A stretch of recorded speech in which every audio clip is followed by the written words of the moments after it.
نمبر اسلام آباد کې 26 نمبر 26 نمبر بل کور مو هلته نه کرای کوټې شو کرای کور کې څه کاروبار تاسو کولو څنګه کولای شم تاسو خپل مزدوري کوله څه کولو او مزدوري مو کوله بچاره په غونډې کې کار کوي غونډې ته مطلب بس سار ولاړ د خپل مزدوري کوله کې غواړه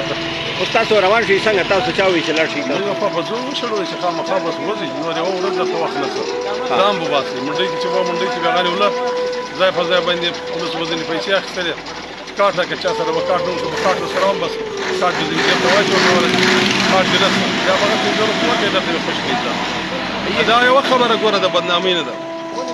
مونږ پاکستان کې پاکستان خلک زموږ ورونه وو ډېر ښه ژوند ښه زندګي مو تېره کړې وه ما خپله چې رښتیا خبره زه واده هم په پېښور کې کړی دی په چارسده کې مې واده کړی دلته کې دا بچیان نه پاکستاني ده پاکستاني د چارسدې د سړي روي واده مې دلته کړی دی ټول زموږ ورونه دي ښه ژوند مو سره تېر کړی ښه وخت مو سره تېر کړی یکدم داسې ناڅاپي داسې یو غږ پورته کول چې په میاشتې کې ګوره څوک خپل کور یې بل ځای ته بدلوی نه شي او دوی یو دم وله چې خامخا وسه چې بارې کې زیارت وکړي نور به دلته نه وشي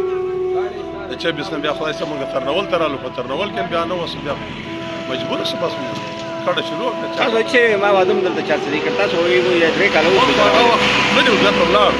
موږ د مجدي په وخت کې بېرته ولاړو مجدي حکومت تاسو واپس افغانستان ته راځئ تاسو څومره مشکلات تاسو دي یا ته کې تاسو کېم ته بوځئ هغه د حکومت څخه پیسې به درکړي یا یونیسیار پیسې درکړي څه نه موږ د یونیسیار پیسې نه راکړي موږ د طالبانو حکومت څخه څه خرچه د میاشتې دا چې د خلکو ته لږ لږ چې څه واسه کار کوي کومک ورسره کوي او نور یونیسیار هلته موږ ته خرچه نه راکړي یونیسیار هغه خلکو ته دا بي آر کارت چې ولري هغه خلکو ته $350 ورکوي او داسې کسانو لکه موږ ته څوک کومک نه راکوي ایسه دا پاکستان روان دي تاسو کډه وړئ د کډې تاسو شفټینګ تاسو خرچه درکوي راته یا تاسو افغانستان ته ځئ څه پیسې درکوي حکومت پاکستان نه د پاکستان موږ ته پیسې نه راکوي هېڅوک موږ ته بل څوک پیسې نه راکوي صرف د افغانستان حکومت طالبانو د ریاست وزارت مهاجرینو په نامه چې دا کډې چې تاسو وړئ دا کډې چې تاسو وړئ په دې څومره خرچه راځي تاسو دې خو ډېره خرچه راځي دا 1,50,000 روپۍ دا ګاډۍ اوس موږ نیولې تر کابله پورې دا خرچه دا مصرفونه دلته کوو دا اوس د غرمې خالي ډوډۍ 3,500 روپۍ شو دا د غرمې روټۍ دا چې دلته ورسېږي څه دپاره تاسو دلته څارېږئ اوس خو راغلي د یونیسیار دفتر ته دغه کسانو بېچارهګانو کارټونه دي 12 دغه پی آر کارټونه ورسره دي د مهاجرینو کارټ لري دا موږ څلور کډي دا درې کډي کارټ نه لرو او دا یو بېچاره د کارټونه لري اوس چې سار راغلي تر دې اوسه پورې بېچارهګان ورته راشي اوس دغه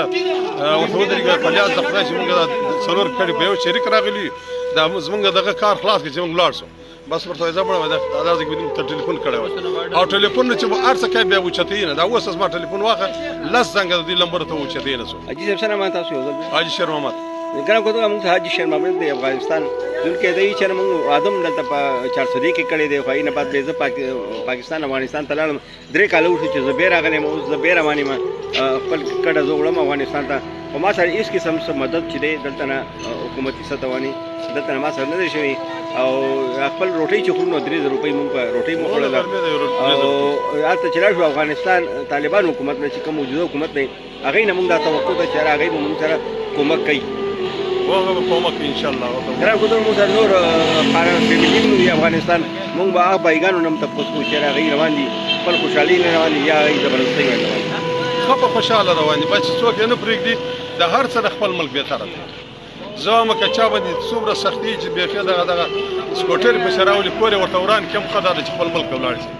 یو سړی در باندې راضي نه وي اوس زما د ملک وضع نور به دلته ایسه هلته تاسو کاروبار وکوئ زرایع شته هلته کاروبار کوئ نو هلته خو چې کاروبار وای دا خلک راتله نه دلته څه کوله دا خو دغه 50 کاله په دې ملک کې جګړې شوي تاسو ته معلومه نه ده یو ملک چې 50 کاله جګړه وشي هلته به کار دغه چیرې کال ته چیرې کار وي دلته څوک څه کوي چې راځي هغه د خپل پلار نیکه ملک دی